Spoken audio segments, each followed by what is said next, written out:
നമസ്കാരം. ഒരു പ്രധാനപ്പെട്ട വാർത്തയാണ്. 17-ാം തീയതി, അതായത് നാളെ തിയേറ്റർ ഉടമകളുടെ ജനറൽ ബോഡി കൂടാൻ തീരുമാനിച്ചിരുന്നു. ഫിയോക്കിൻ്റെ ജനറൽ ബോഡി കൂടാൻ തീരുമാനിച്ചു. നിർണായകമായ തീരുമാനമെടുക്കാനുള്ള ദിവസമായിരുന്നു അത്. ആൻഡോ ജോസഫിൻ്റെ സിനിമ ഉൾപ്പെടെയുള്ള കാര്യം 2 ആഴ്ചത്തേക്ക് 60% വേണമെന്നുള്ള ഒരു ചർച്ച നടന്നുകൊണ്ടിരിക്കുകയാണ്.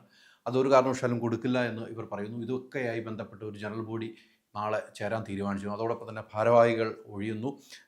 വിജയകുമാർ ഒഴിഞ്ഞ് ജേക്കബ് സ്ഥാനമേൽക്കുന്നു. ഈ ചടങ്ങുകളൊക്കെ നടത്തായിരുന്നു. പക്ഷേ എന്നാൽ നാളെ ജനറൽ ബോഡി ഇല്ല എന്നാണ് എനിക്ക് കിട്ടുന്ന വിവരം. നാളെ ജനറൽ ബോഡി കൂടാൻ കഴിയില്ല. അതിൻ്റെ പ്രധാനമായി കാര്യം യുദ്ധത്തിൻ്റെ അടിസ്ഥാനത്തിൽ ഗ്യാസിൻ്റെ പ്രശ്നമുണ്ട്. ഗ്യാസിൻ്റെ പ്രശ്നം എന്താണ് ഫിയോക്കിന് എന്ന് ചോദിച്ചു കഴിഞ്ഞാൽ, ഹോട്ടലിലാണ് യോഗം ചേരുന്നത്. അപ്പോൾ ഉച്ചയ്ക്ക് ജനറൽ ബോഡിക്ക് നിരവധി ആളുകൾ അവർക്ക് ഉച്ചയ്ക്ക് ഫുഡ് ഉൾപ്പെടെ അറേഞ്ച് ചെയ്തിട്ടുണ്ടായിരുന്നു. പക്ഷേ ഫുഡ് കൊടുക്കാൻ കഴിയില്ല.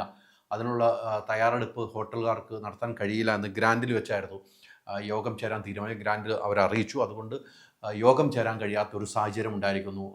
ഉച്ചയ്ക്കത്തെ ഫുഡോ ഭക്ഷണമൊന്നും നൽകാൻ കഴിയില്ലാത്ത അടിസ്ഥാനത്തിൽ പല സ്ഥലത്തുനിന്ന് വരുന്നവരാണ്. അതുകൊണ്ട് യോഗം മാറ്റിവെച്ചിരിക്കുന്ന വിവരമാണ് എനിക്ക് കിട്ടുന്നത്. അതോടൊപ്പം മറ്റൊരു പ്രധാനപ്പെട്ട കാര്യം, ആട് 3 റിലീസ് ചെയ്യാണ്. ആട് 3യുമായിട്ടുള്ള ഒരു എഗ്രിമെൻ്റിൻ്റെ കാര്യം ഇന്നലെ ഫിയോക്കിൻ്റെ പ്രസിഡന്റ് വിജയകുമാറുമായിട്ട് സംസാരിച്ചു. അപ്പോൾ ഇവർ പറഞ്ഞിരിക്കുന്നത് 2 ആഴ്ചത്തേക്ക് 14 ദിവസം എന്ത് വിഷയങ്ങളുണ്ടെങ്കിലും 14 ദിവസം തിയേറ്ററിൽ നിലനിർത്തി കൊടുക്കുമെന്ന് ഉറപ്പ് നൽകിയിട്ടുണ്ട്. കാരണം യുദ്ധത്തിൻ്റെയൊക്കെ പശ്ചാത്തലത്തിൽ GCC റിലീസൊക്കെ എങ്ങനെയാണെന്ന് പോലും അറിയാതെയാണ് വിജയബാബുവും ഇത്രമാത്രം റിസ്ക് എടുത്തുകൊണ്ട് ഈ സിനിമ റിലീസിന് കേരളത്തിലാണ് റിലീസ് ചെയ്യുന്നത്. മറ്റു രാജ്യങ്ങളിൽ റിലീസ് ചെയ്താലും ആളുകൾ എത്തുമെന്നുള്ള സംശയമുണ്ടെങ്കിലും അത് നിർമ്മാതാക്കളുടെ സംഘടനയാണെങ്കിലും തിയേറ്റർ ഉടമകളുടെ സംഘടന വലിയ പിന്തുണയാണ് ആട് 3ക്ക് വിജയബാബുവിന് നൽകിയത്. അതുകൊണ്ട് തന്നെ അവർ പറയുന്നത് 14 ദിവസം ഒരു ഗ്യാരണ്ടിയും ഇല്ലാതെ 14 ദിവസം സിനിമ കളിച്ച് നൽകാമെന്ന് അവർ ഉറപ്പ് നൽകിയെന്നാണ് വിജയകുമാർ എന്നുള്ള പറയുന്നത്. അതിൻ്റെ അടിസ്ഥാനത്തിൽ തന്നെയാണ് ആദ്യം 60%, പിന്നീടുള്ള ആഴ്ചയിൽ 55% എന്ന നിലയിൽ തന്നെ പഴയ എഗ്രിമെൻ്റ് പ്രകാരം തന്നെ സിനിമ കളിച്ച് പ്രദർശിപ്പിച്ച് നൽകാമെന്ന് ഉറപ്പ് നൽകിയതിൻ്റെ അടിസ്ഥാനത്തിൽ സിനിമ റിലീസ് ചെയ്യുന്നതെന്നാണ് വിജയകുമാർ പറഞ്ഞത്. അതോടൊപ്പം തന്നെ ഇതുമായി ബന്ധപ്പെട്ട് ജനറൽ ബോഡി നടക്കാത്ത സാഹചര്യത്തിൽ 24-ാം തീയതി എക്സിക്യൂട്ടീവ് യോഗം കൂടാൻ തീരുമാനിച്ചു. അപ്പോൾ ഈ ജനറൽ ബോഡിക്ക് ഉണ്ടായിരുന്ന ചർച്ചകളെല്ലാം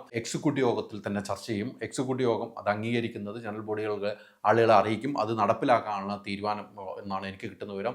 അന്നായിരിക്കും സ്ഥാനമാറ്റം ഉണ്ടാവുക. എക്സിക്യൂട്ടീവ് യോഗത്തിൽ സ്ഥാനമാറ്റം ചെയ്യാനാണ് ഇവർ ആലോചിക്കുന്നത്. അതോടൊപ്പം തന്നെ മറ്റ് സിനിമകളുടെ ചർച്ചയും ഫിയോക്കുമായുള്ള പ്രശ്നങ്ങളുടെ ചർച്ചയും അന്നത്തെ എക്സിക്യൂട്ടീവ് യോഗത്തിൽ ചർച്ച ചെയ്ത് പരിഹരിക്കും എന്നാണ് എനിക്ക് കിട്ടുന്ന വിവരം. എന്തായാലും സിനിമ പ്രതിസന്ധിയിൽ പോകുന്ന കാലഘട്ടത്തിൽ ആട് പോലുള്ള സിനിമ ഒന്ന് ആ പ്രതിസന്ധി മാറ്റാൻ പോകുന്നു. അതോടൊപ്പം തന്നെ 26-ാം തീയതിയാണ് ഇപ്പോൾ പ്രതിച്ഛായ ബി ഉണ്ണികൃഷ്ണൻ സംവിധാനം ചെയ്യുന്ന പ്രതിച്ഛായയുടെ റിലീസ് പ്രഖ്യാപിച്ചിരിക്കുന്നത്. ദൃശ്യം 3യുടെ റിലീസ് പ്രഖ്യാപിച്ചിരിക്കുന്നത് ഏപ്രിൽ 2 അങ്ങനെ സിനിമകളുടെ റിലീസ് ഇതിനിടയിൽ മറ്റ് സിനിമകൾ വരുന്നത്, പ്രധാനപ്പെട്ട സിനിമകളുടെ പേര് മാത്രമാണ് ഞാൻ പറഞ്ഞിരിക്കുന്നത്. എന്തായാലും നിലവിൽ നാളെ കൂടായിരുന്ന ജനറൽ ബോഡി മീറ്റിംഗ് ഇല്ല എന്ന് ഫിയോക്ക് അറിയിച്ചിട്ടുണ്ട്.